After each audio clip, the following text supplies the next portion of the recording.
Thank you, Father. Holy Spirit, we thank you, we welcome you. Thank you, Lord. Lord, your word says that it is you who opens our mind. Without you opening our mind, we cannot understand the scripture, your word. Thank you, Holy Spirit, for leading us, for teaching us, for counseling us. Because it is your word that is alive, it is your word that is active, it is your word that is full of power, it's your word that is energizing, effective, and it is your word that brings transformation. Lord, as we hear your word, it is your word piercing into our hearts, into our mind. It is your word that helps me to discern. Thank you, Holy Spirit. Thank you, Lord, for, for anointing our ears, for enlightening the eyes of understanding, to understand the word, the scriptures, for giving us understanding of the mysteries, the secrets that is hidden. That we are not just hearers, but we allow this word to be planted in our heart, remain in our heart, so that this word brings forth fruit in our lives and through us into other people's life. In Jesus' name we pray, Father. Amen. Praise God. Hallelujah. Thank you, Jesus. Praise you, Jesus. Everyone before coming here, there must be something or the other in your heart, right? It could be healing, healing in the physical body, healing in the mind, yeah, healing in the heart, or some kind of breakthrough in maybe financial breakthrough, or breakthrough in relationship, yes, in families, or it can be also that comes little later. First comes all this, to know him, to build this relationship, yeah. And maybe we might have so many questions in our life, and then we also think, I'm praying, I'm hearing the word, I'm going to church, I'm doing all these things, but why is that I'm not seeing healing, or why I'm not seeing growth, even spiritual growth? Why am I not able to go and reach? Why am I not able to be a witness? Why am I not seeing the supernatural manifestation which we see in the Bible? Yeah, there might be so many questions, and then we we keep questioning. Sometimes we end up accepting things. Okay, maybe this is how it works. This is how we have to live, and we end up living our life that way. Yeah, praise God. Thank you, Jesus. When we see in the Word of God, we see Jesus with the disciples, these disciples leaving everything and following Christ, yeah, and they're even expecting Jesus would, take over the Israel, the kingdom, and he would establish a new kingdom, and he would, the old kingdom would go. They were thinking about the physical kingdom, but they left everything and they followed this man. And they saw signs, they saw wonders, they saw miracles. But in spite of all this, when they would see any problem, did they operate in faith? They did, but most of the time they would come up with fear, worry, anxiety. Yes. And then we see after the day of Pentecost, everything would change in their life. They experience the baptism of the Holy Spirit, and they begin to pray in tongues, and And you see a complete transformation where these disciples went all over the world, the few apostles, the disciples, and they did lot of signs, wonders, miracles, and they saw such an impact that when people heard them preach, it pricked their heart, it convicted their heart, and every day they were more added in the kingdom of God.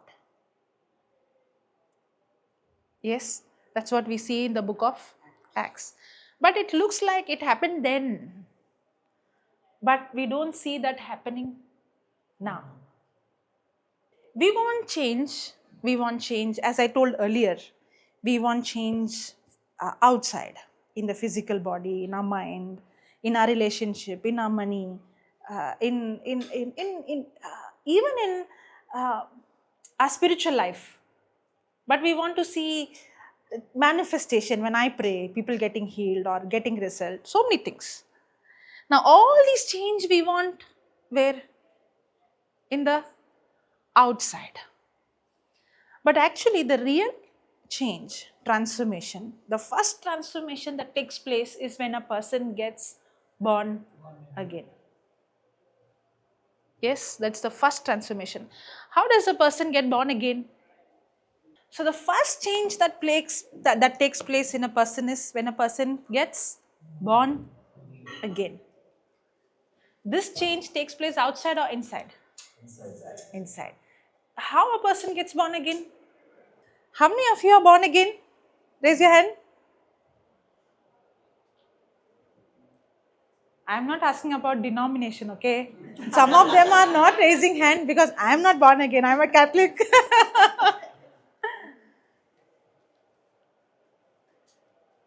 Okay. How did you get born again? Those who raised hand.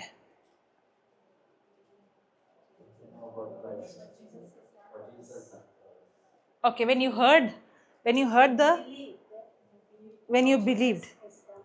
believed on Jesus died, how did that belief come? By hearing. When you heard the gospel being preached, that's when faith comes. Faith comes by hearing, and hearing by the word of God. That's when the real transformation takes place in the person's spirit. My spirit becomes completely brand new. But this transformation has not taken place in my soul nor in my body. This transformation is only taken place in my spirit. But in my spirit, I'm just like Christ. His spirit and my spirit has become one. We are united, we are one, and I'm just like Him. How He is now, just like that we are now in this world. We are just like Him, identical to Him. His spirit and my spirit is one. The Spirit of God is living on the inside of me. But can I see this transformation in my soul or in my body? Now, that's where we are struggling. Why am I not seeing the result? Why am I not seeing the breakthrough? Why am I not seeing the change? We've been... we had retreat in Bangalore. We were learning on the parable of the sower and the seed. Even though sometimes we think the moment we hear this word, sower and the seed, I know it. I know that. What is there in that sower and the seed? Yeah. But Jesus said, if you don't understand this parable, you will not understand any other parable. Now He uses the word over there, understand. If you don't understand this parable, you will not understand any other parable. So the whole kingdom of God works on the parable, on the system of a seed. Now, when the farmer went to sow the seed, where did the seed fall? The first one fell on the second one? The third one? Some are opening their mouth, but not what they're saying, I don't know. Okay, pathway, then on the on the rocky, and then the thorny, and then in the good soil. Now, what is this soil speaks about? Now, this heart is what? The spirit? The heart speaks about, the heart is the spirit and the soul. Okay, but there is a part of our heart that is already complete. That's the spirit. So here, the seed is not going to bring change in the spirit, because the day I am born again, the spirit is already complete. So this seed is going to bring transformation where? In the soul. That's why when the scripture says hardness of heart, or the hearts were hardened, it's speaking about the soul part, especially for the one who is already born again. Your spirit is already complete. Because the scripture says anyone who is in Christ is a new creature. All things have become, is it becoming new? Or it is already become new? So the spirit has nothing, there is nothing in the spirit that has to be transformed. The spirit is already transformed. But the soul is still the same. So for the soul to transform, that's why I need the word, the seed. The seed works in a system that draws what is in the spirit. If we don't understand how the system of the seed works, then we will not see the transformation that is in our spirit manifest in the soul or in the physical body. Praise God. Thank you, Jesus. Hallelujah.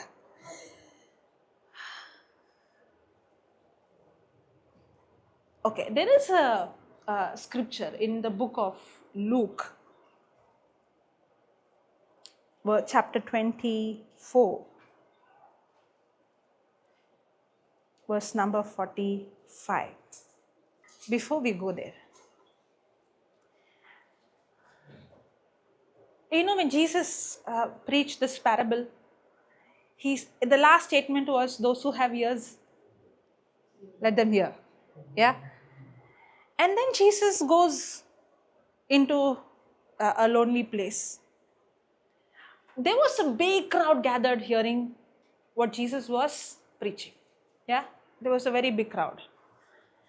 But only the few disciples and few others, they went to Jesus when he was alone, and they were asking Jesus, we did not understand this parable.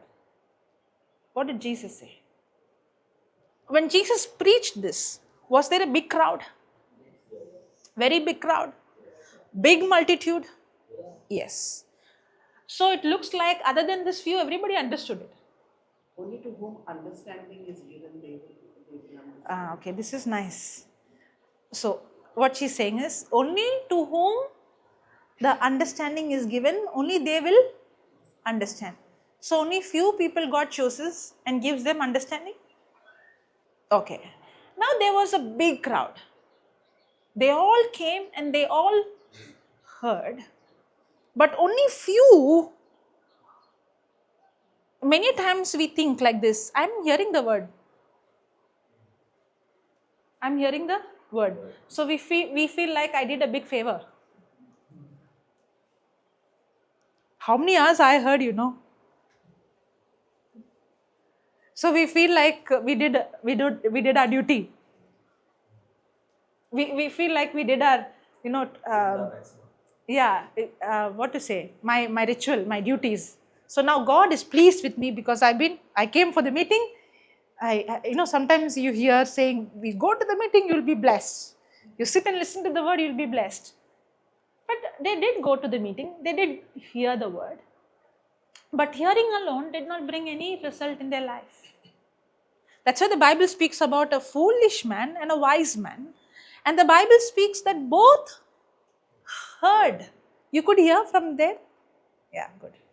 Praise God. Both heard.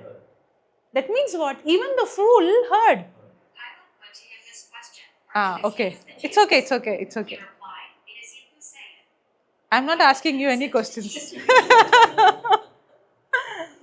Praise God. When I ask questions, if nobody answers, Google will answer. Hearing, yeah. Google is saying, I'm also hearing. Praise God.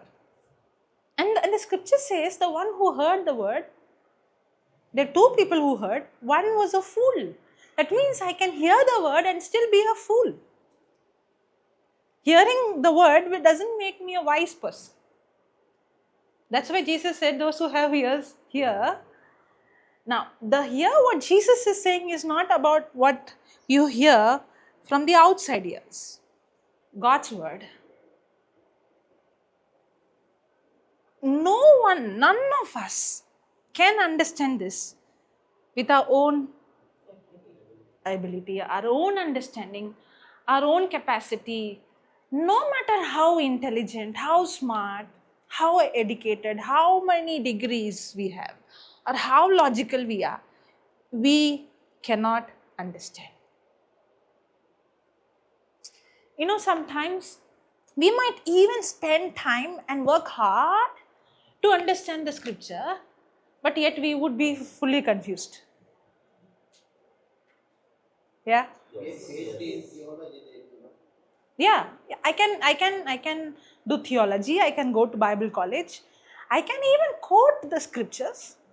Many of the Pharisees, they know the scriptures, they would quote the scriptures, but they never saw the power of God manifest, nor did they see the word transform them. Why? Because they hear the word, they even quote the scripture.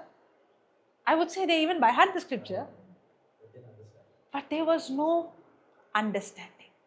The first soil, the whole parable, it speaks about the process. It speaks about the process of how our heart changes. We all have to go through that process to reach. Nobody can just go into the good soil. We all have to see the transformation. The transformation is already done in our spirit, but there is a process for the transformation to take place in our heart. Now, the reason why we are not seeing breakthrough, the question I asked in the beginning, why we are not seeing breakthrough outside, because we have not understood this process that has to take place in our heart, in the soul. That's why the scripture says, as your soul prosper, so you prosper in your health and in every area of your life. Yeah. So this prosperity is the prosperity in the soul, in our mind. And the first step is the first question the disciples asked is what? I did not understand. And the first soil where the seed falls on the pathway. And the bird comes and eats the seed. What does that mean? What is the meaning of that? The seed fell on the pathway and the bird came and ate it up. What is the meaning of that? Okay, what is the meaning of the bird coming and eating it up?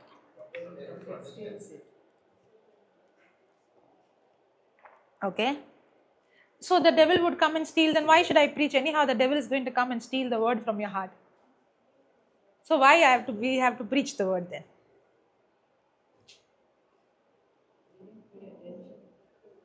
You would not pay attention. So if now you hear the word and immediately Maybe you step out. it takes it, then there is no time for root only, no? Then the word will not produce any result. No, don't know.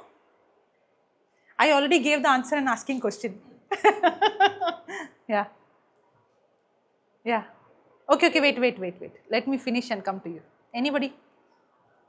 You said the word, the enemy coming and stealing the word, right? Then my next question is, then why should I preach if the devil is going to come and rob the word?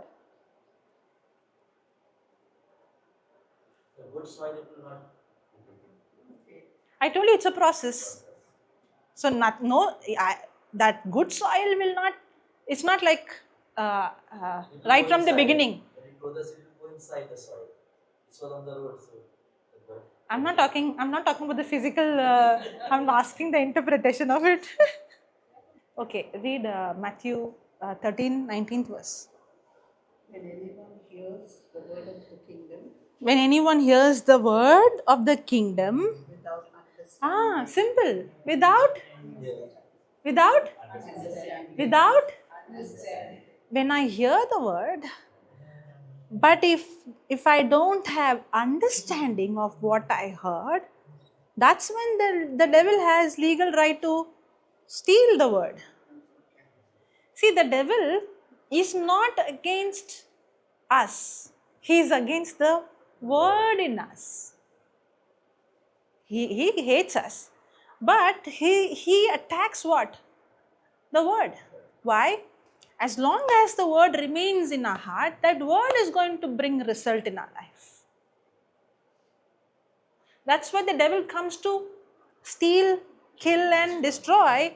He cannot destroy without first stealing the word. And he cannot steal the word from someone who already has understanding. Now, they were a big crowd that came to Jesus, yes? They all heard the word.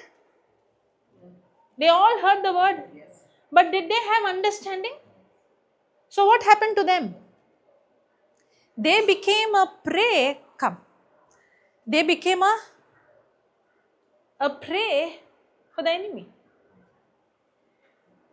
Was a big multitude come? Yes. Yes. Did they all hear the word? Yes. But did they have understanding? No. They did not have understanding. But in that whole crowd, did anyone have understanding? No. No one had understanding. Remember this, no one can understand spiritual things. That's what 2 Corinthians 2 or 1 Corinthians 2 says. 14th, okay, let's go there. But the natural man receives not the things of the Spirit of God, for they are foolishness unto him, neither can he know them because they are spiritually discerned. Can a natural man understand spiritual things? No. Can any one of us understand the scriptures? No.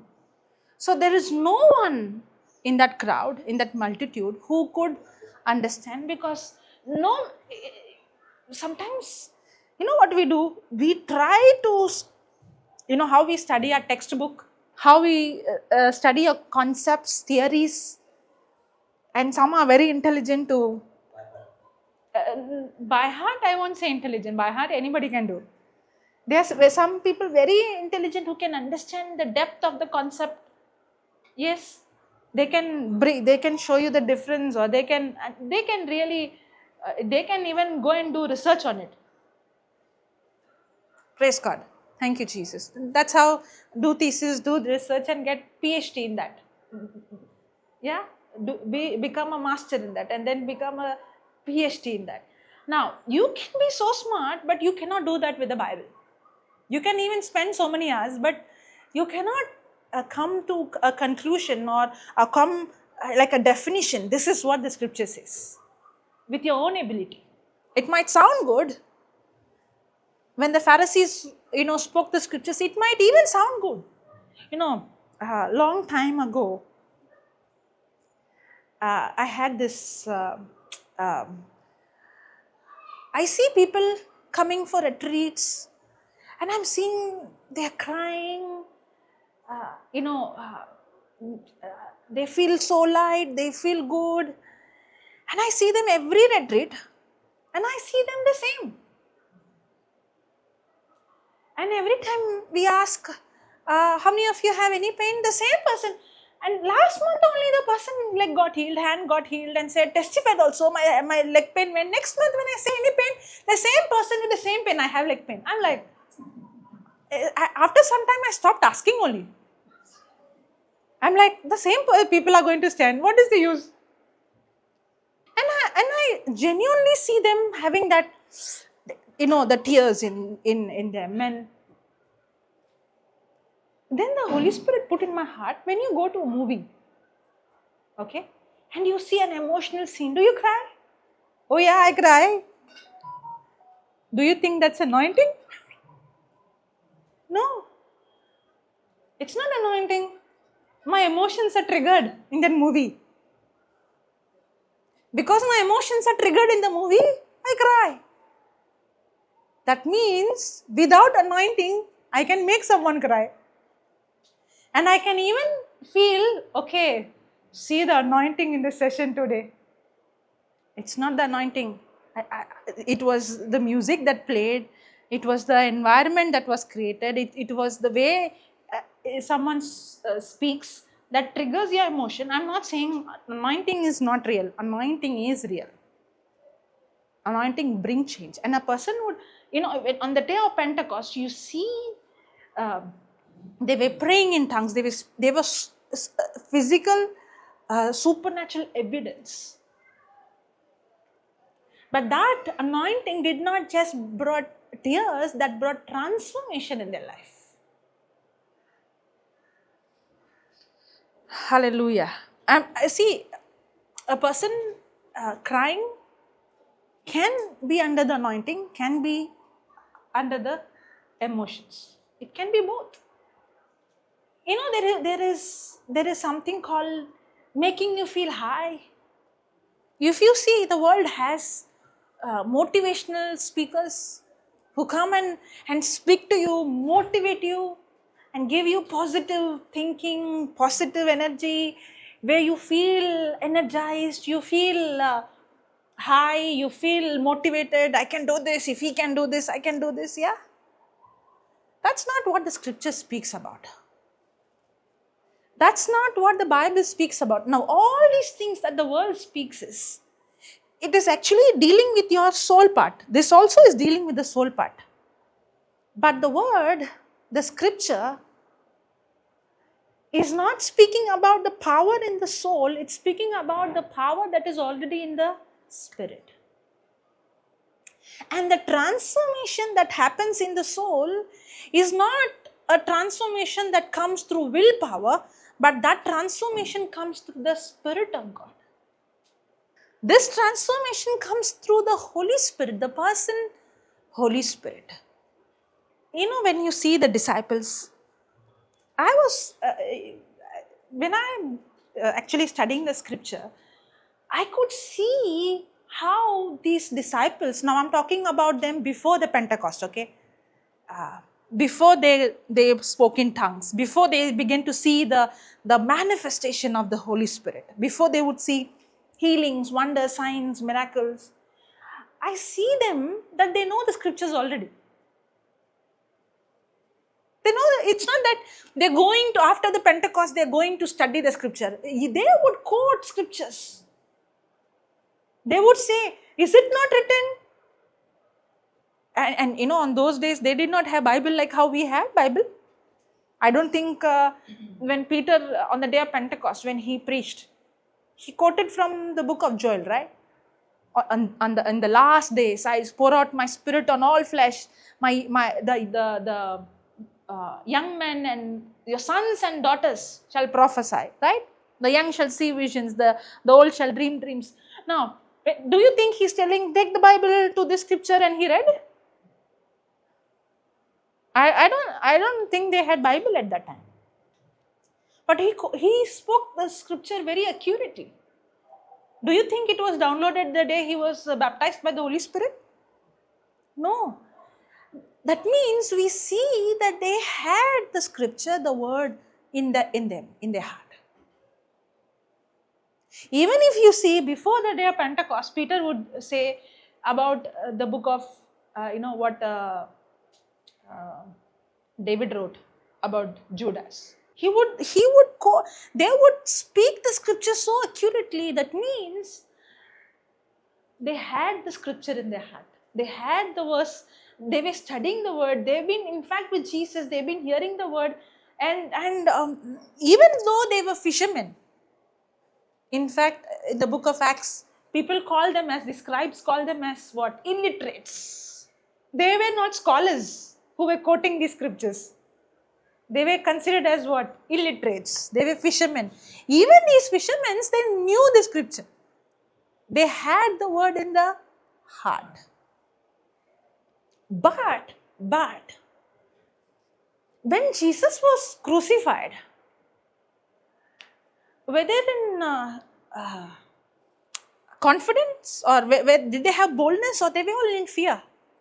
They were in fear.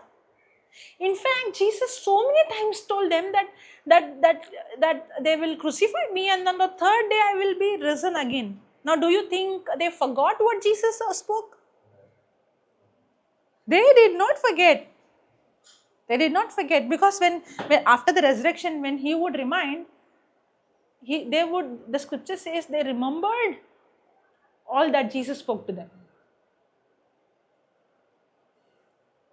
They had the scripture. It's not that they did not have the scripture, but they did not have understanding. And no one can understand, no matter how intelligent, how smart, how brilliant, how educated, how many degrees, how much, even theology, or even we have by hearted the Bible, but you and I can never have understanding with our own intellect or with our own ability, because the Bible says that the spiritual things are foolishness for a natural man. The first step for a person to see transformation is to be born again. That's what we saw. Born again. Now when I'm born again, now that word has to bring the word that's like a seed, is what brings transformation in my soul. And for that seed to bring transformation, the first step is for me to get what?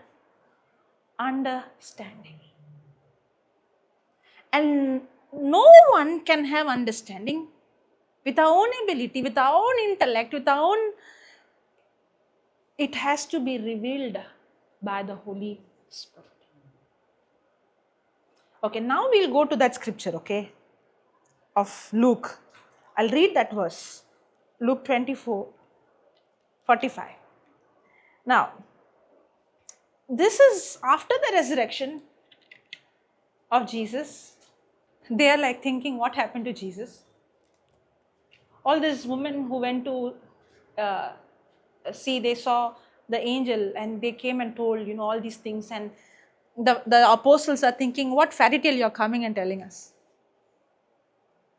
And then when they were speaking on the way to Emmaus, Jesus himself revealed himself to them. And then Jesus is speaking to them. And he said unto them, these are the words which I spoke unto you while I was yet with you. Is he speaking now new, or he already spoken to them? He already spoke to them. He is not speaking to them something new. He already spoke to them. These are the words which I spoke unto you while I was yet with you, that all things must be fulfilled which were written in the law of Moses and in the prophets and in the Psalms concerning me. Who? Concerning whom? Christ. Then opened he their understanding, that they might understand the scriptures. They had the scriptures, they know the law of Moses, they know the Psalms, they know what Jesus spoke to them, but they did not have understanding. That's why they did not see what? Transformation. Then opened he their understanding. What if they did not have the scriptures in their heart? What if they did not have Psalms in their heart? What if they have not heard the word in such a way that it was in their heart. It was in them. Now, we go into either this extreme or we go into this extreme. What is this extreme? We have the scripture in our heart. We know the scripture, like how the Pharisees and even the disciples were. Even though they had the scripture, on the third day I will be risen. When the problem came, when Jesus was crucified and they couldn't see Jesus anymore, did that word that they heard give them faith, give them confidence, or they were still operating in fear? In the same way, we can even speak some scriptures. I'm healed by the wounds of Jesus. I can even know some scriptures, speak to the mountain, or many scriptures which we are confessing. But when the problem comes, are we still operating in fear? That word is not giving us the word that word is still theory. That word is not bringing any kind of change or transformation. The disciples went to Jesus when he was alone. Yes. They've been seeking, I would say, praying.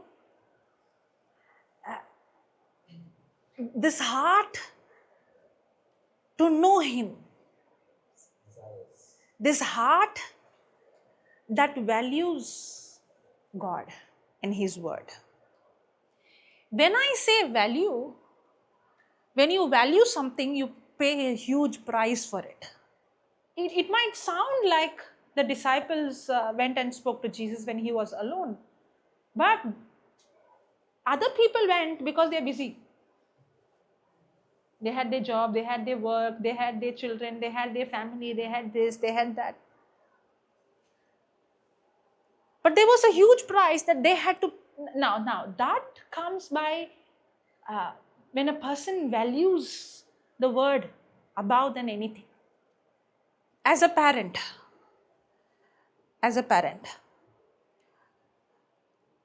do I just say I love my child or I value? Is it just words? I value. How do I know you value? Because you give your time. You give your. Will you just 5 minutes sit and say, okay, my duty is over? Bye-bye? Or you actually give your time? You spend your money? You put everything aside? Yes. And everything else will all other things will be based on, especially if your child is small. I'm not talking about grown-ups, okay? Grown-up, you don't be God to them. I'm talking about small. Everything else you schedule based on them, right? You prioritize based on that. Is it exams? Is it school time? Are they in holidays? Yeah? So your maximum time would go there and other things would be. Why? Because you value it. Now I can say I love God. I can say I value his word. But is everything in my life the word in the center? Maybe your example. Tomorrow is your son's school admission. New school, fast school. And tomorrow is your friend's wedding, maybe in some other state or country. Which one will you choose? It's okay, admission is, let it be, let me go. My best friend, no. And my friend has booked my tickets also. Which do you value? You value that also. Your friend also. It's not that you don't love your friend. But which one will you choose? Because you value that more than the wedding.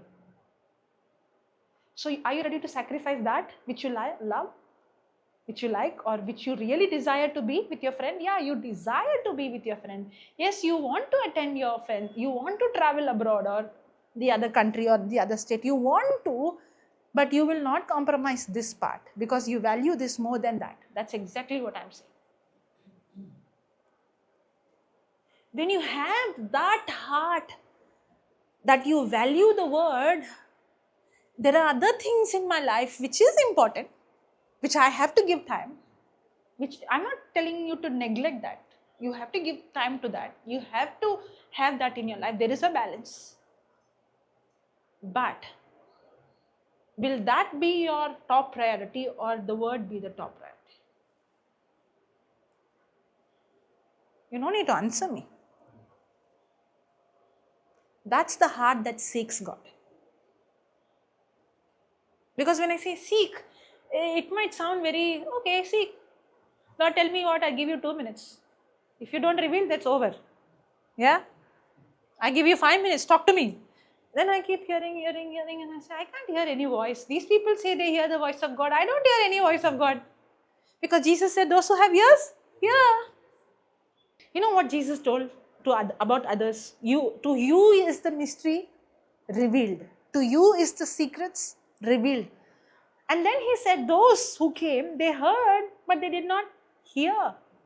They saw, they couldn't see. Nor did they understand. Now there is something to do with hearing and seeing and understanding. But Jesus is telling, to you is this revealed. If you don't value the word, you will never receive understanding of the word. You can even hear some sermons and even by heart some definitions. Or by heart some answers. This question, this answer. That doesn't mean you have understanding of that scripture. Because no one else can give you understanding. Only the Holy Spirit. I can preach. But who gives you the understanding? The Spirit of God. That's why Jesus said, to you is this mystery revealed. Do we value the word? Do we value his relationship? Do we come to a place, the disciples did not understand everything. But you see their value. They didn't have understanding. The understanding came because they valued. They were seeking. They were searching. In fact, many a times when we hear this word seek, okay, we think, I used to share my testimony like this in the beginning. I was seeking, I was searching, then God revealed himself. Have you heard? Yeah? And God reveals himself to the one who seeks. That's what I thought. I was seeking for the truth. I was seeking for an answer. I was searching, Lord, who are you? If you are real, reveal yourself to me. So because I searched him, I was seeking him, he revealed himself to me. That's not completely true. You know why?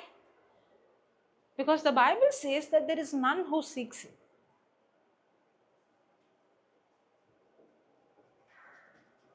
There is no one, in the book of Romans chapter 3, let me see where that is. There is none that understands, there is none that seeks after God. Romans 3:11. There is none that understand, there is none that seeks him. Then I started questioning then, wasn't I not seeking you, Lord? I thought I was seeking you and you revealed yourself to me. Even the disciples went in search. They were seeking and you revealed the mystery to them. But the scripture says there is none that seeks him. There is none that understands. What's the meaning of seek?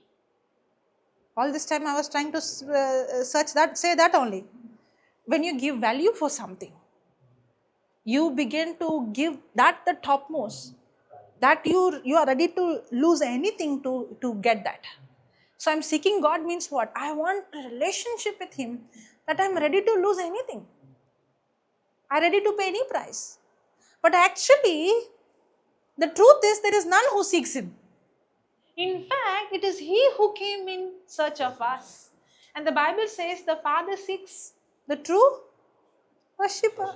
It is he who seeks. Right from the beginning. It is we who had to actually respond to him. It is he who has come in search of us. It is he who the Bible says he leaves the 99 and he comes searching the one who's lost. Every one of us are lost and he came in search of the lost. Man by his own would never go in search of God. And it is God who has been speaking to us right from our childhood. It is God who has been sending people after people into our life and speaking to us. You know, the book of Romans speaks about that. God revealed himself to everyone. He has put that intuitive knowledge in all of us. Romans 1:18-19 says about God has, and the next verse speaks about that God has put this intuitive knowledge in us to know Him. In the same time, God is also speaking to us through His creation. That means God is speaking to us in all ways possible to draw us towards Him. But the problem is, we don't have ears to hear. It's not that He is not speaking. It's not that He is not only speaking to a born again believer. The scripture very clearly says, when Cain committed murder, God spoke to him. When Adam committed sin, God spoke to him. The first thing that happened was they heard God. God speaks to every person, whether you're born again or you're not born again. But the problem is, we don't hear Him, not because He is not speaking, because our hearts are hardened. The first soil, the pathway soil, is a hard soil. That's why there is no understanding. The soil is hard, that's why the seed cannot penetrate. The heart is hard, that's why there is no understanding. That's why Jesus said they couldn't hear, they couldn't see, they couldn't understand. Then I started thinking, how did I begin to see God? Actually, God is the one who has been speaking in my heart. It is God who's been sending people into my life. It is God who's been speaking through His creation. But it is I who's been consistently neglecting that voice, ignoring that voice, not paying attention to that voice. And that's how I become a fool. That's why the Bible says the fear of God is the beginning of wisdom. And those who say there is no God is a fool. I'm a fool because I don't have understanding. I don't have understanding because my heart is hardened. My heart is hardened because I've been neglecting that voice again and again and again and again and again. Now, I'll give an example, okay? Somebody is very healthy, very wealthy, very smart, very intelligent, have everything. And the person says, my money, my hard work, my intelligence, my smartness, yeah. And other people looking at him saying, this fellow doesn't believe in God. I believe in God. He lives better than me. Yeah. And he also might think, what you're saying, Jesus, Jesus, look at me, my life. What is the difference? I live better than you. Possible? So you go and try to give Jesus to the person. Will the person listen? What will the person say? I don't have time. Yeah? The same person, suddenly, heart attack came in the hospital. You go and ask, shall I pray for you? The person will say, I have no time. Please pray for me. Yeah? Now, it is not that God did not speak to that person earlier. God spoke to him. But he kept neglecting. And as he was neglecting, he was hardening his heart. But now when the problem came, that's when the person began to pay attention. It's not that God did not speak to you. From childhood, He's been speaking to us. In fact, when we were small, we heard Him better, if you know. Even though we, maybe not even from Christian family, but yet we were able to discern His voice. That's why because what? There is no value. There is no seeking. But who first came in search? Who is speaking to that's why no one can give any excuse. It is not that some people God revealed, some people God did not reveal. No. What? Mobile is there. So it is not like before. Now everybody has got mobile. So voice over 24. Okay, but one thing. Salvation comes only by the gospel. Salvation comes only by hearing and believing the gospel. That voice will lead you to a place where you hear the gospel. Because the gospel of God is the power of God and to salvation to those who. That's the journey where the Holy Spirit wants us to come to a place where we receive the gospel so that we are born again. Praise God. Thank you, Jesus. As you said, we are in a time where everything is given to us, free access. But there's a problem. There is too many information. So, you hear my voice, but from that voice should come the Spirit of God's voice. Praise God. Hallelujah. If you don't hear the Holy Spirit voice, then your foundation is not the word, your foundation is me. What happens? A day comes when I make a mistake or I fall, then your foundation begins to shake. That's why my foundation should not be on any person, it should be on the word, and the revelation should. I can hear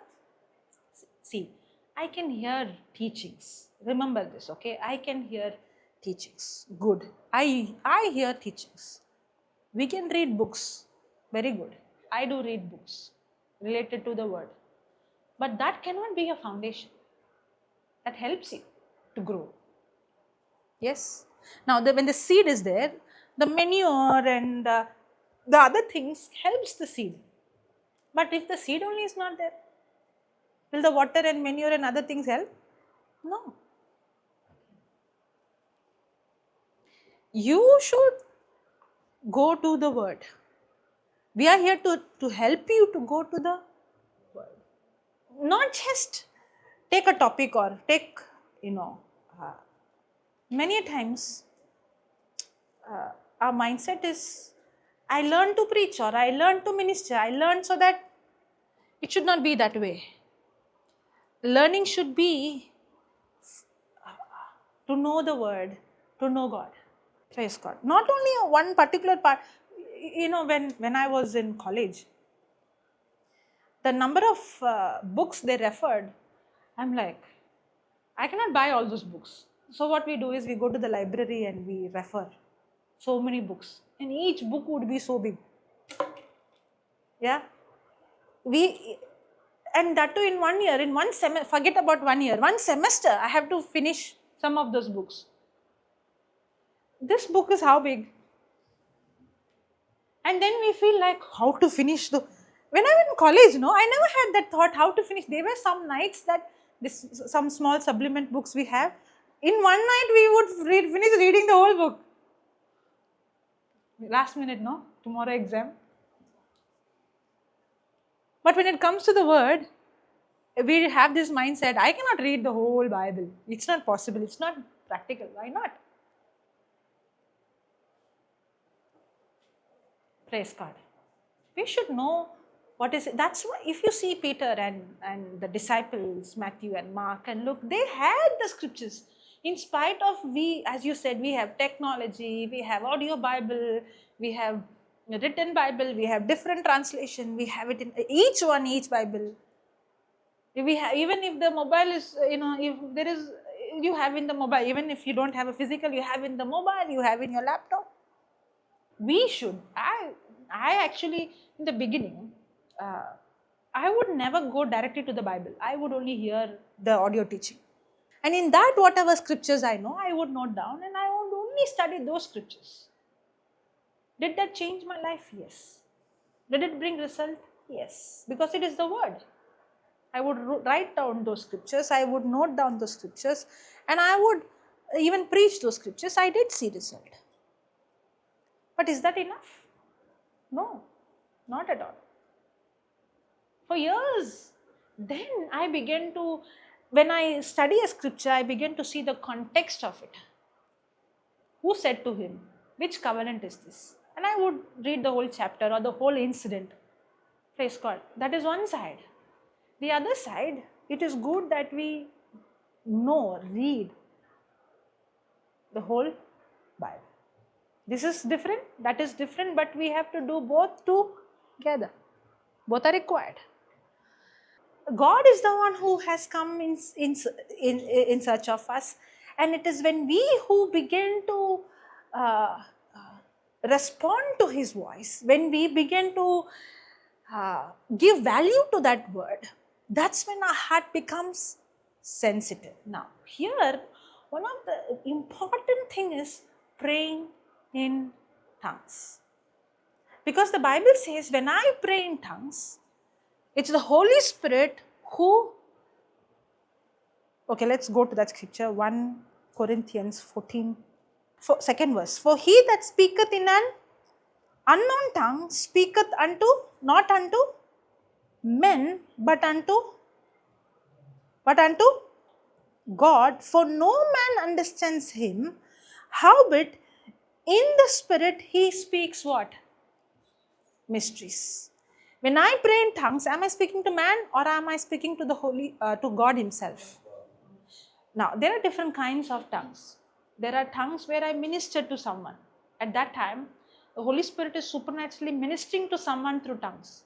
But when I'm praying in tongues, I'm not ministering in tongues, I'm praying in tongues. I'm not speaking to man, but I'm speaking directly to God. Now, when I'm praying in tongues, when I'm not talking about ministering, but or speaking, but I'm talking about praying in tongues. When I'm praying in tongues, who is praying? Who is giving me the utterance? The Holy Spirit. I am speaking directly to whom? To God. And what am I praying? Howbeit in spirit He speaks what? Mysteries. In my spirit I speak what? Mystery.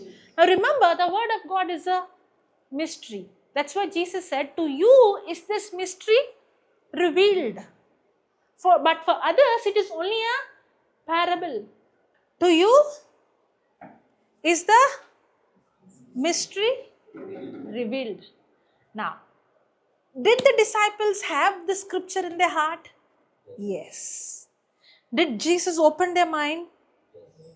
The Spirit of God opened their mind? Yes. In the same way, on the day of Pentecost, did Peter and the apostles, did they have the scripture in their heart? Yes. But did they have understanding? No. But when they received the baptism of the Holy Spirit, when they began to pray in tongues, they began to pray the mystery that was hidden in the scriptures. Only praying in tongues without the scripture, it's like watering without the seed. Is praying in tongues very important? Very important.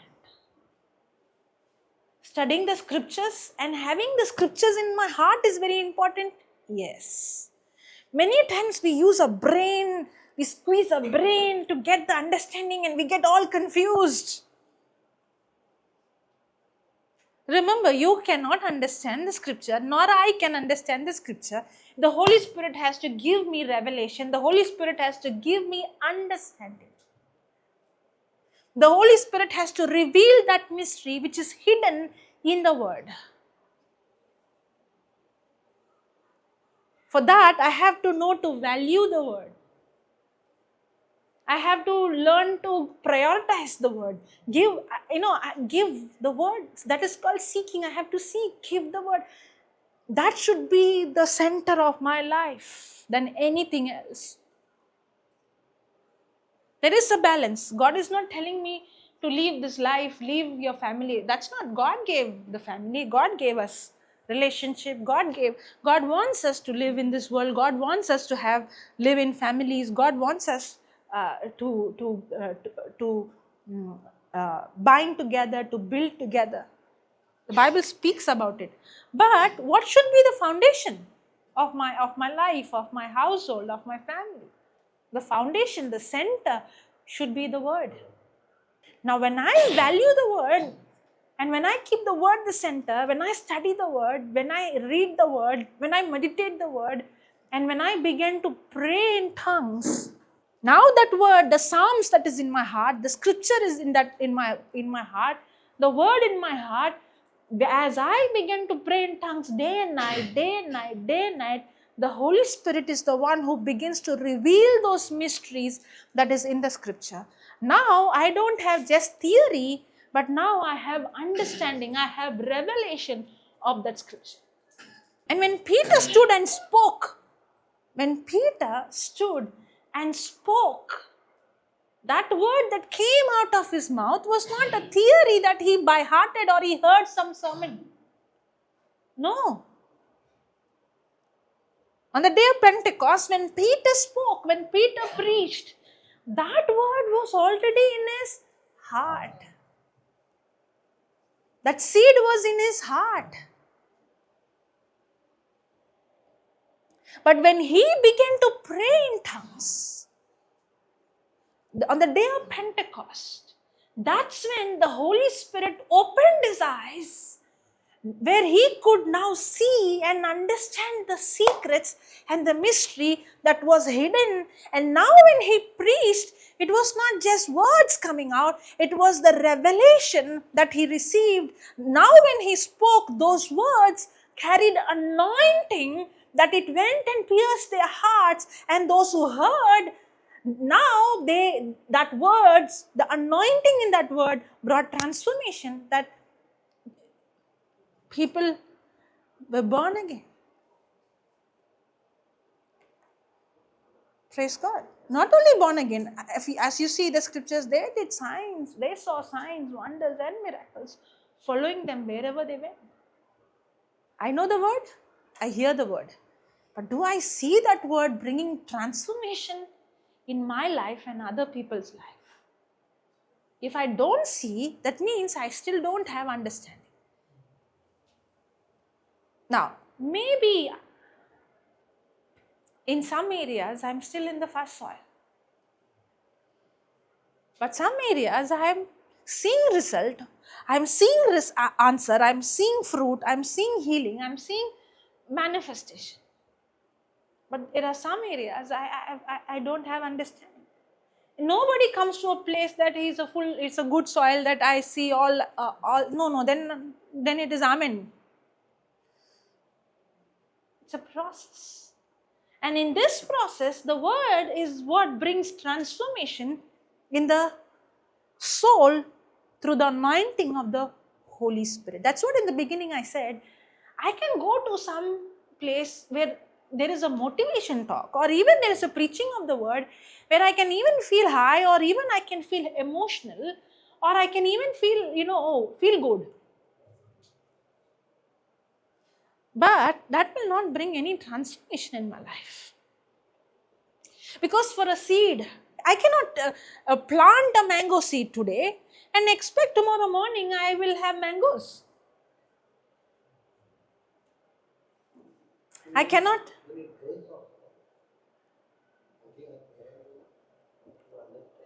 So the grace, okay, so he's saying you need grace, right? The word itself has the grace. That's what the Bible says. It is by grace, through faith you are saved, not of yourself, but it is the gift of God. Now what is the gift of God? Grace is also the gift of God, and faith is also the gift of God. The Bible says that grace is appeared to all men. It's a free gift. It's appeared to all men. Grace is, another way, grace is available for everyone. And the Bible also says God gives more grace to the humble. Now, it might sound like some people have the grace to get the understanding. Or some people have, like how she said, some people, only those who are given to understand will understand. Or only some people who have that grace in them can understand. But it is not so. This grace is available for all. Even the faith to believe that word is given to us as a free gift. the key is again the same. God has been speaking to everyone. God has been speaking to everyone. When the people heard Peter speaking, that word itself gave them the ability to believe. That's why faith comes by hearing, and hearing by the word of God. That's why my son, add there, my daughter, pay attention to my word. When I begin to pay attention to the word, when I begin to value the word, when I begin to hear the word, that word gives me the ability to believe the word. That's why that faith is also not my faith. That faith is the faith of Christ that is given to me as a free gift. And that's why the Bible says humble. When I say humble means what? When I don't depend on anything of mine, it's not because I prayed, it's not even because I am seeking. It's not because I am hearing. It's not because I did this. But humble is coming to a point where I see Him, depend on Him, believe in Him, in His goodness. You know where the Pharisees were missing? The Pharisees were somehow having this mindset, okay, they have been studying the word, they have been hearing the word, they had the word in their heart. A humble person is a person, okay, thank you, Holy Spirit. You know Moses? God put in his heart that God is going to use him to bring the Israelites out. Correct? God. So he knew there is a call in his life. What is the call? To set the Israelites free from slavery. Yeah. Now, is he a prince of Egypt? Yeah, he's a prince of Egypt. Now, do you think being a prince, it's very easy to bring the Egyptians? You logically think, even now we think, a person who's in a big power or big position, easy for, to get some permission or get some things happen, even for doing God's work. Influence, yeah. Now, being a prince, Moses must be thinking, God is going to use my power, my position. God is not me. God is going to use my position to deliver the... So he is even executing his power. What he's doing, he is going and killing an Egyptian. Yeah. But what happened? He ended up in the wilderness. Yeah. Now in the wilderness, a shepherd man, now will he think God can use me? He had to come to a point where he cannot trust him anymore. Many times we think, God is going to use my speaking ability, my singing ability, my education, my title, or we do have that. Yeah, I'm good in talking, I'm good in convincing, I'm good in marketing. So I have the skills to preach the gospel. So God will use this gift to use me. Yeah. But Moses came to a point where he said, Lord, I can't even talk. But the scripture says that he was good in his vocal and in wisdom. If you see, the book of Acts speaks about it. He was eloquent in his speech. But now what he's saying? I can't even talk. And then God asked him, what is in your hand? A stick, a staff. And he said, puts it down. He puts it down. What happens? He gets scared and he runs away from there. If you read in the book of Exodus, he would run away from there. He was scared of the snake. Then God would tell him, come. Now, was he a person, I deal with snakes, I know snakes, or he is a person who was scared of snakes? He was a person who was, in fact, the Bible says he ran away seeing the snake. Then God called him and he told him, pick the snake by its Is it okay to pick a snake by the tail? You have to pick it by the head. You hold the head, not the tail. Tail sure dead. Yeah, it will attack you. But now Moses had come to a point where he is no longer trusting his intellect, his knowledge, his wisdom, his skill, his position. He has come to a point, Lord, I don't trust me, but I'm ready to do or trust. That's humility. Humility is coming to the end of myself where I realize I can't do this. It's not me. The moment I shift my focus, I have to pray, I have to do this, my title, Lord, I can't do. And you shift your focus to Him, God gives more grace to the humble. That's why grace is God's willingness to use His power, His ability, His anointing on my behalf. Now, the power of God, the ability of God is given to me. I don't deserve it. I did not earn it. It's given to me freely. But the moment I come to a point of humility, where I don't take pride in anything of mine, that I studied so much, I heard so much, I read so much, I spoke so much, I come to a place where I say, Lord, it's not me, it's you. God gives more grace to the humble. You know, we can start in humility and end up in pride. You know that? In the beginning, I began to study the Bible to know Him. Lord, I don't know anything. You know, this happened to me. Okay, I'll give my testimony so you'll understand. This happened to me. In the beginning, I would spend hours hearing the word. I told you, I would only write the scriptures from the audio, and only those scriptures I would study in the beginning. And whenever I would go to preach, my confidence was not on how many hours I heard. My confidence was not on how many scriptures I by-hearted. Nor my confidence is on anything that I did. I would go and stand there and say, Lord, I don't know anything. If you don't show up, I don't know what I'll do. I would go in a mindset where I don't know anything, but I would go. That going and standing there is because of my relationship, not because of my smartness. Are you getting it? I would go and stand there, I'm studying the word, but I don't have confidence in me. I don't have confidence in my knowledge I have, the scriptures I know. I would go there and stand there because my past is like that, right? I was always a failure. So I would go and stand there and I would say, Lord, I don't know, if you don't show up, I can't do anything. And I would come and stand there completely blank. Blank means blank. And I would see the Holy Spirit showing up. And He would remind me even those scriptures which I have learned long back. And I would be surprised to see myself.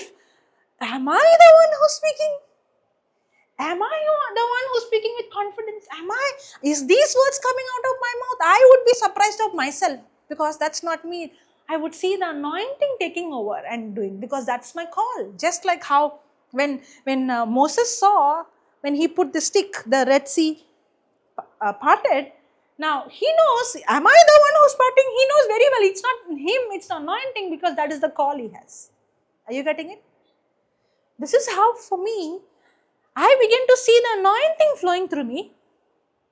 But I would study and go, but I would never put my trust in my ability or my knowledge. I would go there with actually inside trembling. But outside maybe they can't see. And every time He would show up.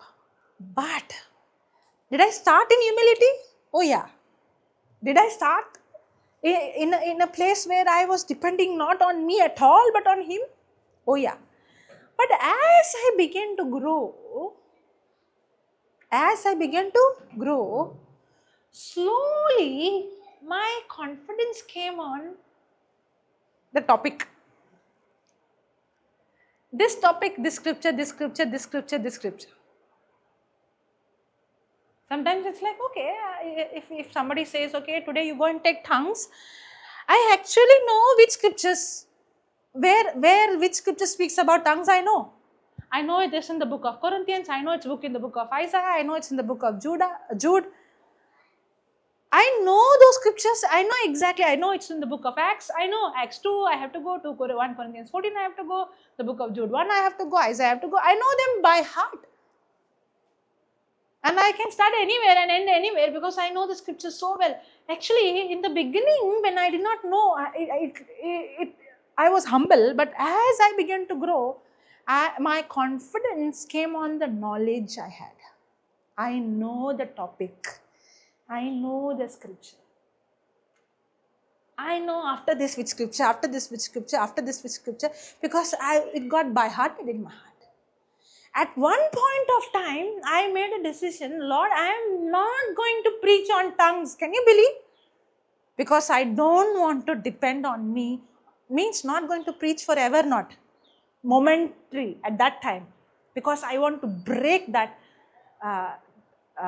mindset of depending on my own ability. Lord, I don't want to go there and stand confidently. On me, confident on me. I don't want that. For some time, you may not know because I preach in different places. For some time, I was not even touching on the topic on praying in tongues. Until I came out of that bondage of depending on my strength. That's why God gives more grace to the humble. I had to learn to be humble. That every time I go there, I go with the same mindset. I don't know, Lord. I don't know what to speak. I don't know what you want them to hear. I don't know what is the answer. I don't know what is the solution. I don't know. I study every day, but I don't want to study to preach. I prepare every day, but I don't want to prepare to perform. I don't want that. Let not be my preparation to perform or to get claps or somebody to come and tell me, well done, very good preaching. What is the use of somebody saying, well done, very good preaching, but I failed to do what God called me to do? Hallelujah. Thank you, Jesus. Praise God. Are you getting now humility? I can start in that grace will begin to manifest when a person is humble. The reason I'm not seeing the power of God manifest because I'm operating in pride. I have the right knowledge. I have the scripture. But pride is the problem that is hindering me from seeing the grace of God, the power of God manifest in my life.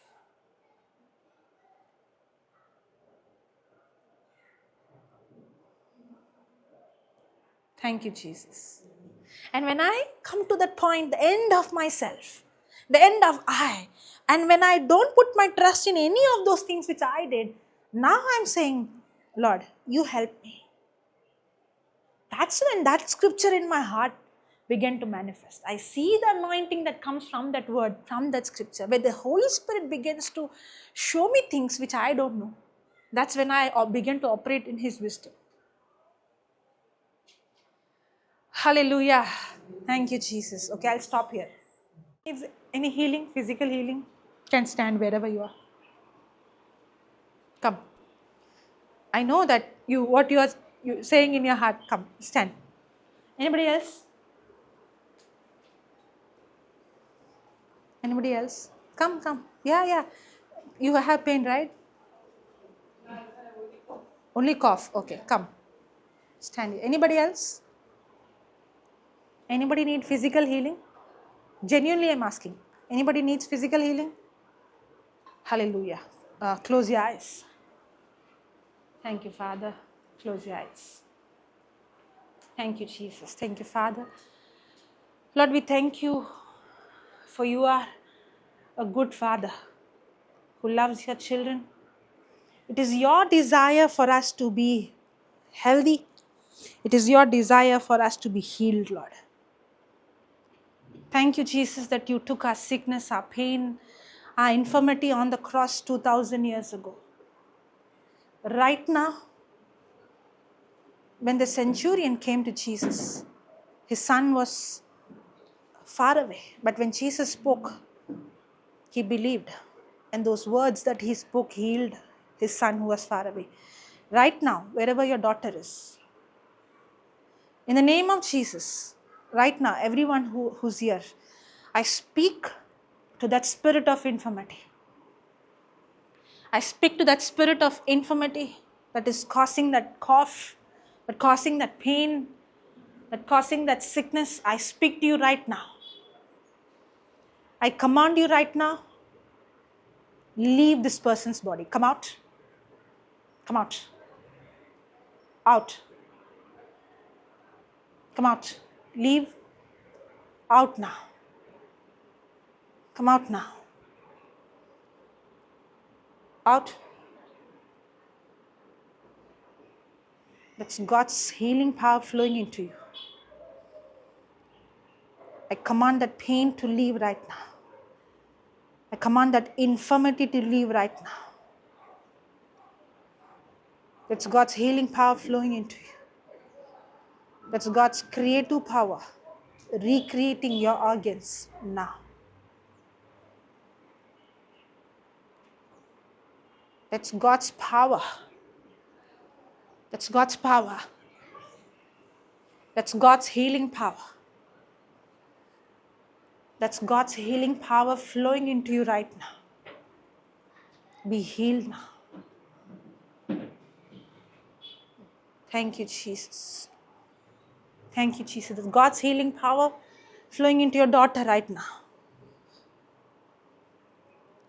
I speak to her spine, her vertebrae. Be healed now. Be loose now. Her nerves be loose now. Be healed now. Be healed right now. Don't open your eyes. That's God's power. That's God's power. I speak life of Jesus into your lungs. That's God's healing power flowing into your lungs right now. Into your lungs right now. Life of Jesus into your lungs. Lungs be healed now in the name of Jesus. Thank you, Jesus. Thank you, Jesus. That's God's healing power flowing into you. I bind that infirmity, that sickness to leave you right now. Be healed. Be healed. Be healed. Whoever the Son sets free is free indeed. You're set free. You're set free. You're set free now. You're set free now. You're set free now. You're set free. Thank you, Jesus, for this freedom. Thank you, Jesus, for this freedom. Thank you, Jesus. Shihalahana karabahara shihantara hanahana. Shihantara babala shihantantanta. Shishinekene halahanahana. Praise God. Thank you, Jesus. Thank you, Lord, in the name of Jesus. I bind, I rebuke every addiction. Be set free now. Be loose now. Every stronghold be destroyed now. Lord, I thank you for the desire, the supernatural desire to study your word. To study your word, to know you. No one can come to you, Lord, without you drawing them towards you. And I thank you, Lord, for drawing us towards you. I thank you, Jesus, for that hunger, that supernatural hunger, the fire, the thirst, that the fire burning every corruption in us. Thank you, Lord, for the anointing. Shall we all stand? Every one of us. Every one of us.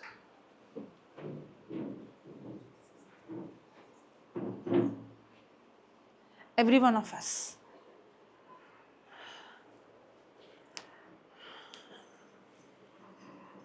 Close your eyes.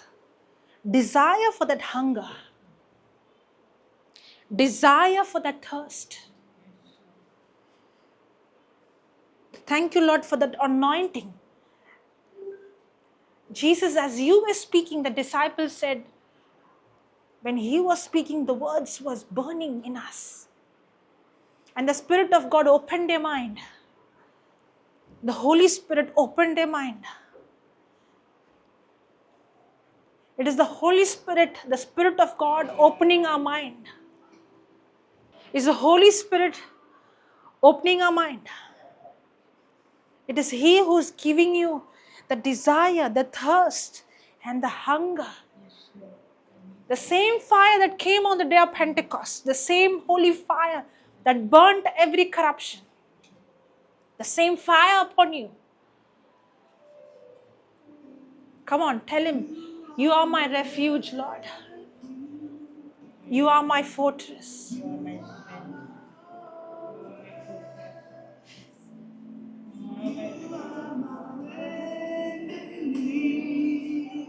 You are my God.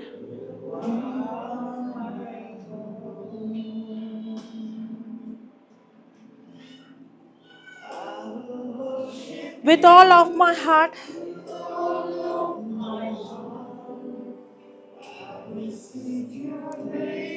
all through my life,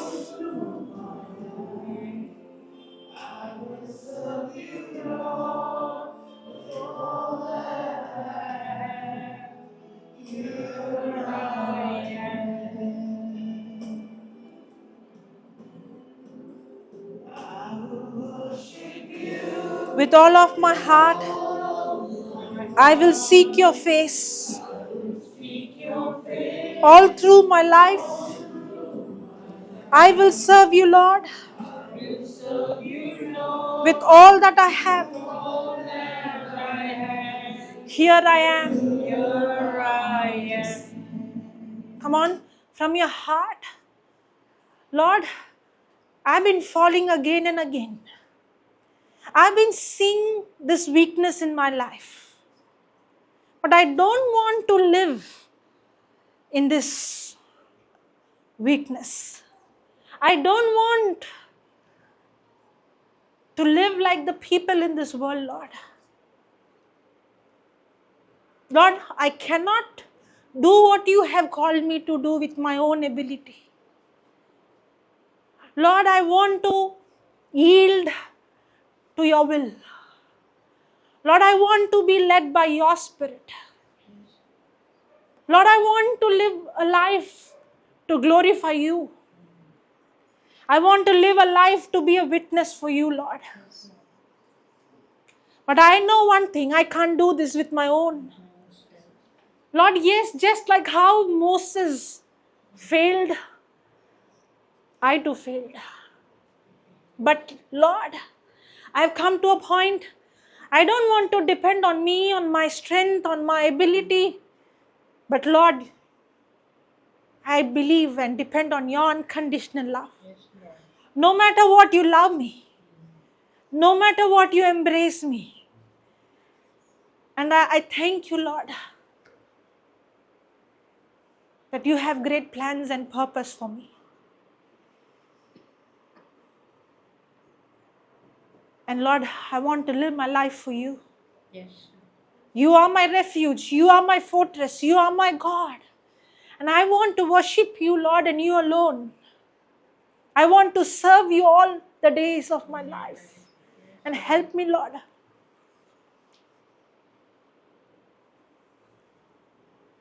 Thank you, Lord. As I come to that place, asking for help, it is you. It is your Spirit. It is your fire that is burning every corruption. It is your Spirit that is setting me free from every bondage, from every sin. And there is freedom. And this real freedom comes when I allow your word to remain in my heart. And it is your word that transforms my soul, my mind. And from today, Lord, it is you who's giving me the hunger, the thirst, the desire to study your word. It is you who's giving me the desire, the fire in me to spend time to value your word in my life. And I thank you, Lord, for bringing people into my life, bringing the right people into my life, bringing the right fellowship. Just like how the disciples were together, as they spoke and they prayed, they encouraged each other in fellowship. Lord, teach us, Lord, that we also, just like the early church, that we fellowship with our brothers and sisters, that we help each other, Lord, not to condemn, but to help and encourage each other, to pray with each other, to build each other as a family, Lord. That each one has a part in this body, and each one has a calling in this body. And I thank you, Lord, for bringing the right people so that we as brothers and sisters walk together. That you are our refuge, you are our fortress, you are our guide, you are our comforter, you are our counselor. That we live our lives for you, Lord. Yes, Lord. Yes, Lord.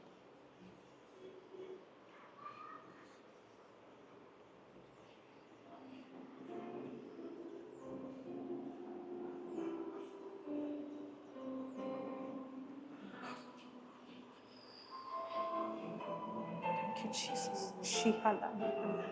Shihalahana sura papalahana. Shihantaram parakara shihalahana sutara baba. Shihantaram paparahana halahana. You are my refuge, Lord. You are my fortress, Lord. You are my friend. There is no one like you, Lord. You are my best friend. You are my fortress. My fortress. You are my friend in need.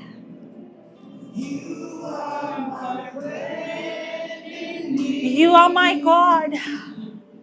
There is no one like you, Jesus. There is none like you, my Lord.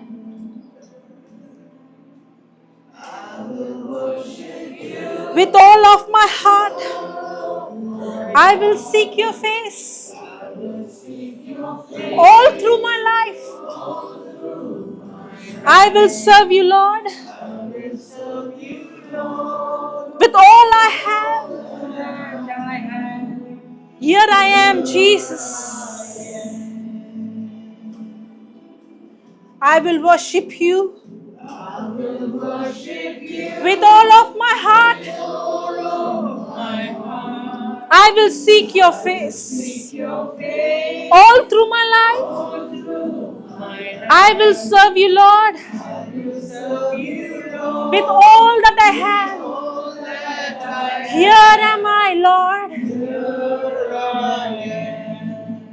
Thank you, Jesus. Yes, Lord, here I am. Here I am, Lord.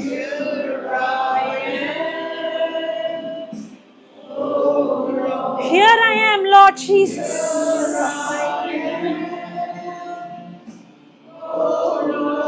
Here I am, Lord Jesus. Thank you, Lord Jesus. Come on, tell him, here I am, Lord, with all my weakness. But you could change my life.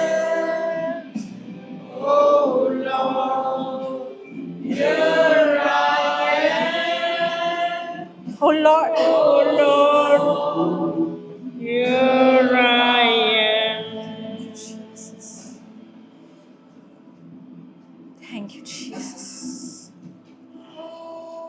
Thank you, Jesus. Here I am, Lord Jesus. Thank you, Jesus. Shihalahana suharabara. Hurana shihantara harababa. Hiran shiantara karababa lashi. Hulam parashi karam parashi darampa. Shihalababa na shikarababa na shiharababa. Shishile halahana kanaka. Huram parashi antara pahara sutoroba. Shihalabara shihantara karababa. Hilantara shikarantara sidarababa. Come on, worship him. Come on, worship him. Shihalaharantara si. My.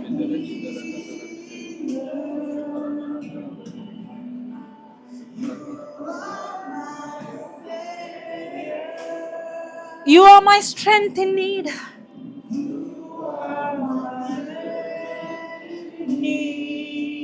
Thank you, Jesus. Here little less, it is here. Thank you, Father. Thank you, Jesus. In the name of Jesus, I speak to you, spirit of deafness, spirit of infirmity. Come out. Come out now.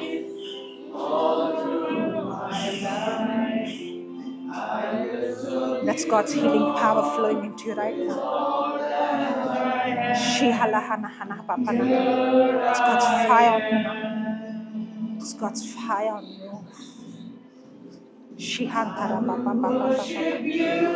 Kana papa papa papa papa. Shihantara papa rahala.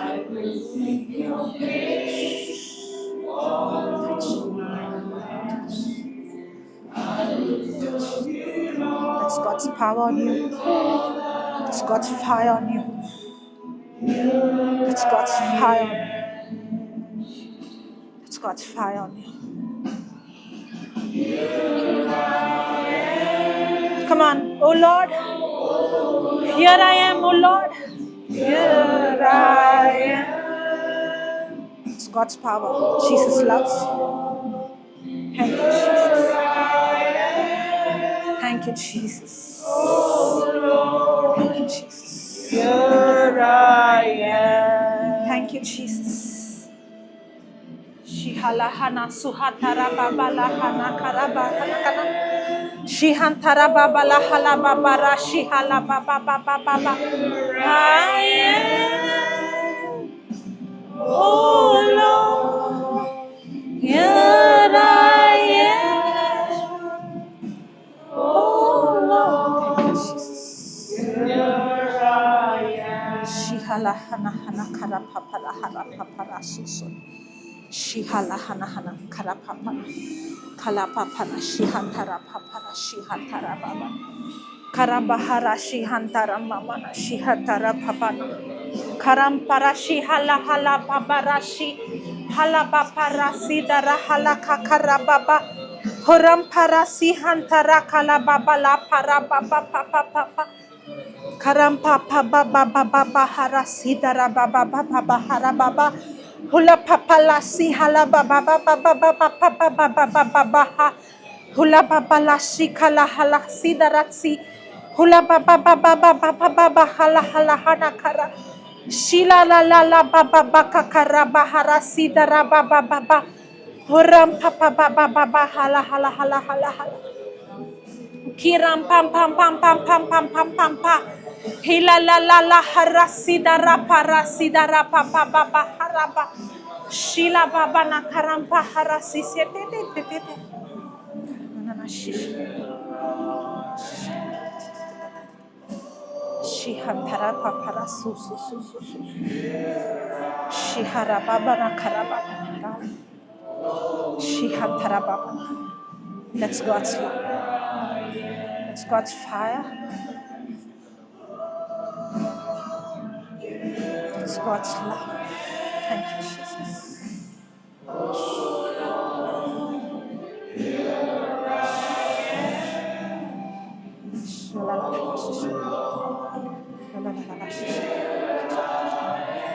Shihala papara papara.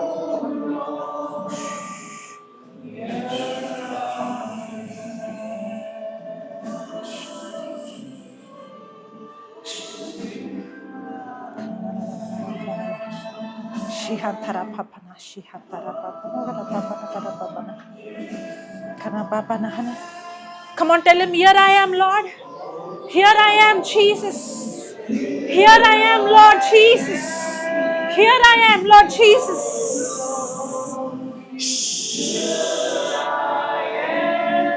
Here I am, Jesus. Thank you, Jesus. Tell him, thank you, Jesus. Thank you, Jesus. Thank you, Jesus. Thank you, Jesus. Shalahana papala shihantara papala shihantara papara hana papala Shihala papa la hala papa na kara baba na kara baba.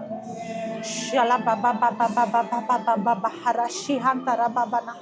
Shihala baba pakara para shihantara papa la hala hala. Shihantara pampara para hala hala. Shihantara papa la hana hana. Shihala hara dihantara papa. Shuhra papa ra papa. It's God's fire on me. Shihala hana.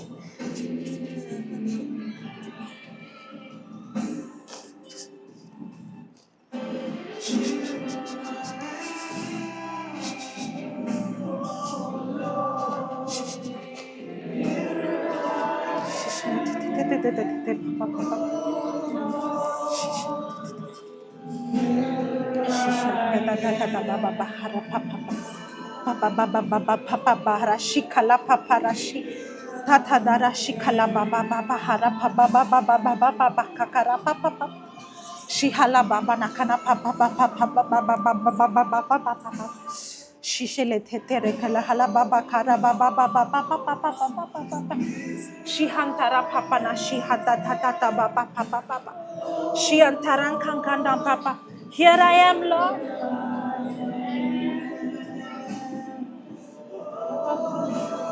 Shishele tete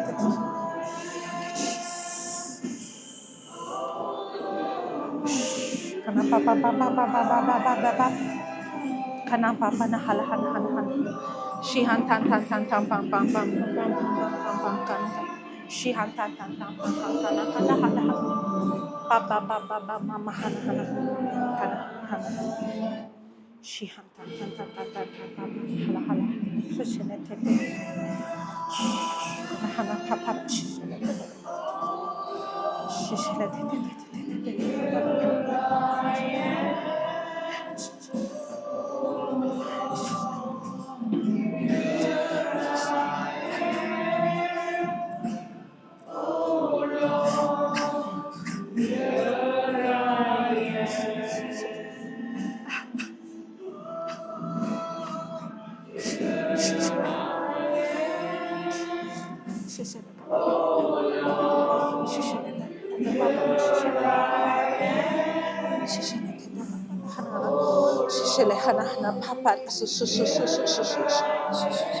Shihala baba baba tahara papa na kana shihantara papa la hana hala haba baba baba baba baba shihantaram pana hala hala hala hala shihantaram pam pam pam pam pam pam pakara para papa na hala.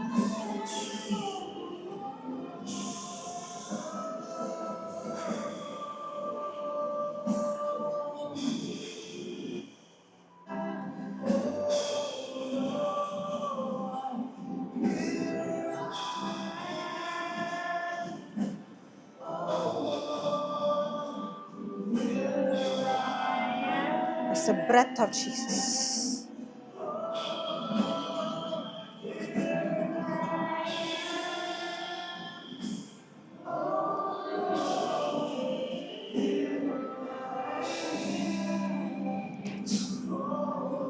Touch. Thank you, Jesus. Life of Jesus.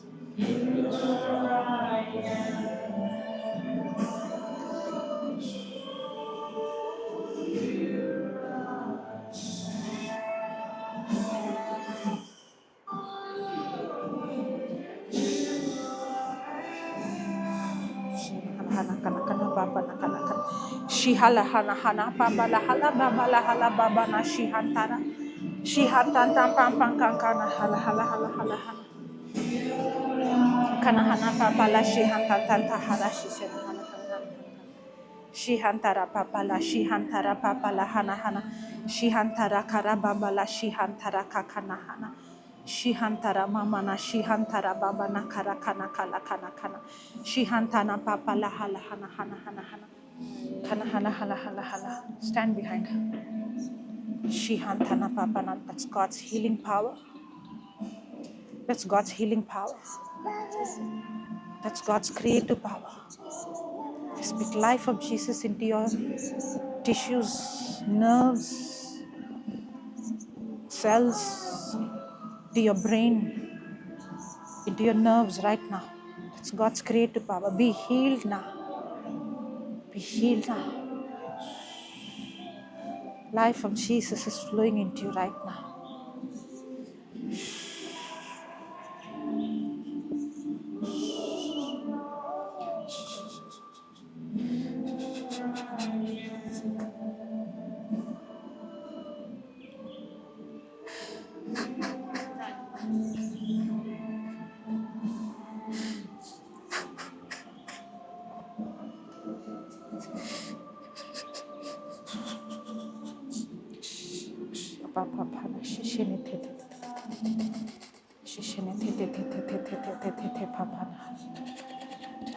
It's God's healing power. It's God's creative power.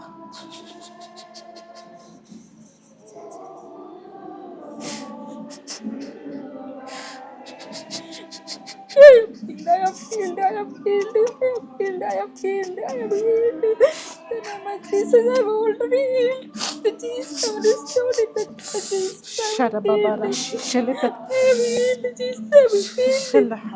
Jesus, I am healed. Shihantara, I amen. am healed. Jesus, I am Shihalahana hana healed. papa na kana papa. Already I am healed. Hura papara shikara I para am shila tararana kara. healed. Shila kara papara sitara papara. Shihalahana sitara papa. Thank you, Jesus. Shihalahana tira Thank you, tara baba Jesus. bahara Thank you, su. Jesus. Thank you, Hura Jesus. babara shikara Thank you, baba Jesus. kakara I can baba do baba all baba. things through Jesus. I can do all things through Jesus. I can do all things through Jesus. I can do all things through Jesus. I can do all things through Jesus. It strengthens me. Thank you, Jesus. Thank you, Jesus. Jesus. Thank you, Jesus. Thank you, Jesus. Thank you, Jesus. Thank you, Jesus. Thank you, Jesus. I can do all things. Thank you, Jesus. Thank you, Jesus. Thank you, Jesus. Thank you, Jesus. Thank you, Jesus. Thank you, Jesus. Hush.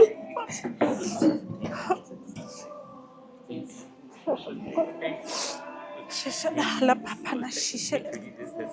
Kara papa na shishele. Thank you, Jesus, for the most high. Thank you, Jesus. Thank you, Jesus, for the most high. Thank you, Jesus, for the most high. Thank you, Jesus, for the most high. Shihala papa na shishele Thank dada. you, Jesus, for the most high, God. Shihala Thank you, hana Jesus, kana for the papa na most high, kana God. papa. Thank you, Jesus, for the most high, God. Shihala Thank you, hana hala Jesus, for the baba na most kana high, God. papa Thank you, baba Jesus, baba for the baba. most high, God. Thank Shihantara you, papa Jesus, na for the most shihantara high. papa. Thank you, Jesus. Thank you, Father. Thank you, Lord, for his family. That the whole family is blessed, healed, restored. Thank you, Jesus. Thank you, Jesus. Thank you, Jesus. Shihala papara shihantara. Shihala hana karapa hana hana shishele de de de de. Shihala papara suhantara papala. Karapa kara shihantara papana karapa para shikara papana. Kana papala sihantan tan tan tan pahara. Shihantara papala kala papala hala papa. Karampara shihantara papara sihantata ta ta ta. Tiantaram pampala sihantara papa. Shihalati hantara babala hala babala halahana. Ha, you are completely healed. You're completely healed. You're completely set free. That's God's power. That's God's power on you.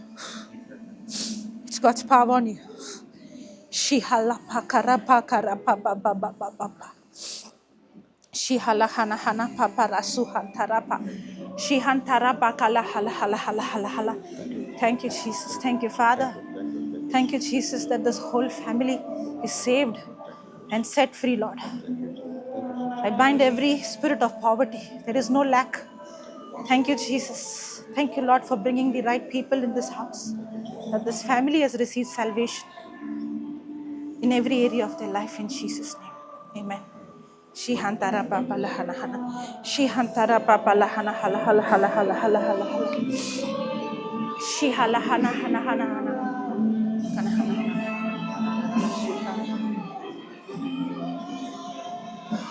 Shihantara bahala hana hana hana hana hana. Shihantara babana hana hana.